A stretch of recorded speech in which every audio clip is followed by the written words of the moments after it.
Selamat sore, perkenalkan nama saya Edgar Putra Madadi dari kelas DKV Eksekutif dari kampus Asia Malang. Di sini saya akan melakukan wawancara dari dua kalangan yang berbeda dengan tema BBM dengan etanol di atas ambang batas layak. Jadi bisa disimak untuk wawancara berikut. Oke, di sini saya sudah dapat narasumbernya dan bisa diperkenalkan Kak untuk tentang dirinya. Halo, aku Mei. Aku di sini seorang barista di salah satu coffee shop di Malang. Aku juga lulusan dari Politeknik Negeri Malang tahun 2022. Oke, terima kasih atas perkenalannya. Di sini aku mau bahas untuk temanya kita BBM dengan etanol di atas ambang batas layak. Nah, tanggapannya mungkin ada tanggapan dari kakaknya dari fenomena kali ini.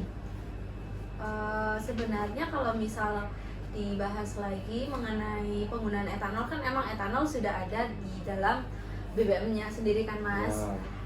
Terus mungkin yang marak sekarang itu adalah etanolnya sendiri disalahgunakan. Padahal etanol sendiri itu juga menekan tentang biaya impor BBM juga salah satu misinya sebenarnya. Cuman emang eksekusinya aja yang salah mungkin ya.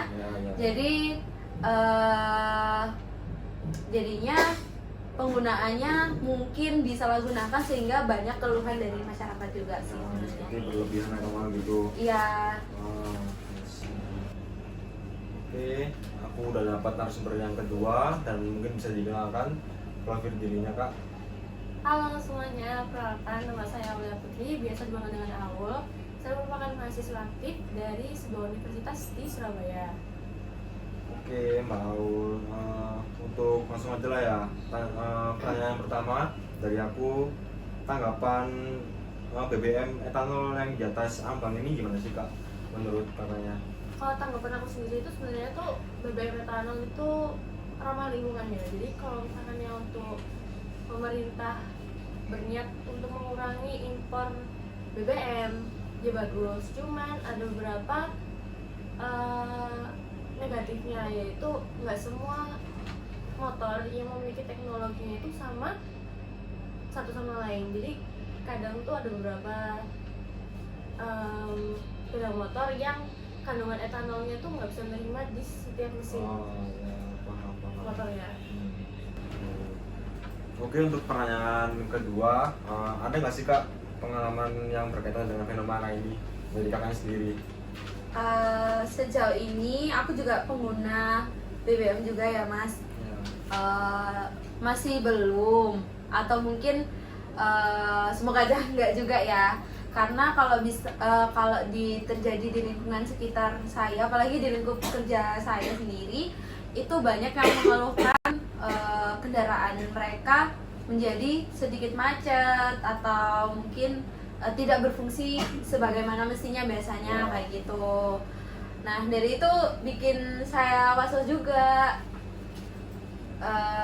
Untuk mengisi bahan bakar. Ya benar, karena kita juga harus milih-milih juga kan mana yang biasanya penyedia layanan tersebut yang emang tidak memberikan etanol yang berlebih, sama yang biasanya yang melakukan kecurangan hal itu.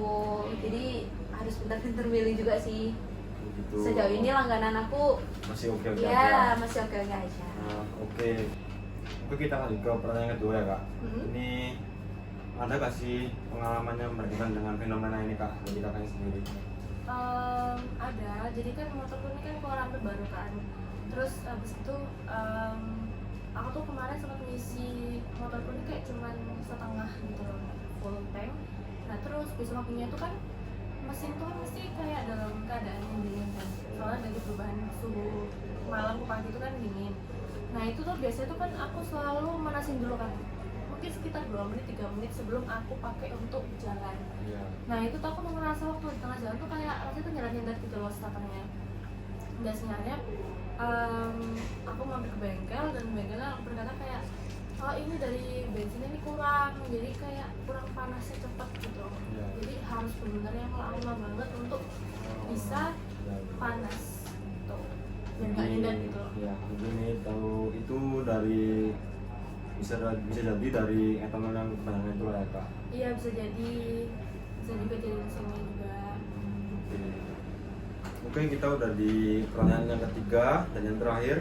Mungkin kakaknya punya saran kak untuk pengelola dan penyedia layanan supaya nggak keulang lagi kejadian kayak gini ke depannya. Oke, mungkin pesan dari aku sendiri sebagai pemakai dari produk yang telah dihasilkan, mungkin bisa untuk pengelola bisa diperhatikan lagi untuk gimana sih penggunaan etanol yang sesuai sama standarnya juga, biar kejadian-kejadian seperti ini itu nol kejadian lagi gitu ke depannya. Dan juga mungkin melakukan pengawasan secara langsung kepada tempat-tempat yang menyediakan layanan pengisian BBM, itu juga diawasi secara langsung biar tidak dicurangi lagi oleh oknum-oknum, sehingga tidak merugikan dari pemakai dan juga penyedia juga kayak gitu. Seperti itu aja sih mas dari saya. Mungkin untuk pertanyaan yang ketiga, mungkin kakaknya punya saran atau pendapat untuk penyedia layanan BBM ini supaya nggak keulang di tahun-tahun ke depan ini. Kalau untuk aku sih sarannya sih pertama tuh kayak lebih transparansi aja sih kepada customer-nya. Jadi kan nggak semua motor itu bisa nerima teknologi etanol yang sekian banyak, karena ada yang bisa ada yang enggak. Lebih transparansi aja. Terus yang kedua, selalu dievaluasi sih kayak udah tahu banyak keluhan jangan diteruskan aja, jadi harus juga bisa dengerin customer-nya ngomong apa gitu.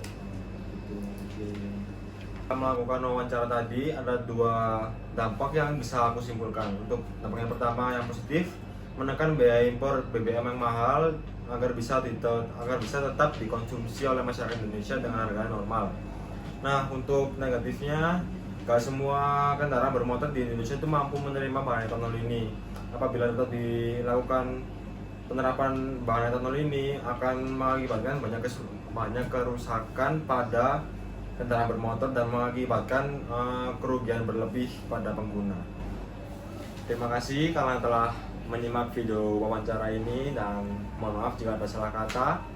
Selamat sore.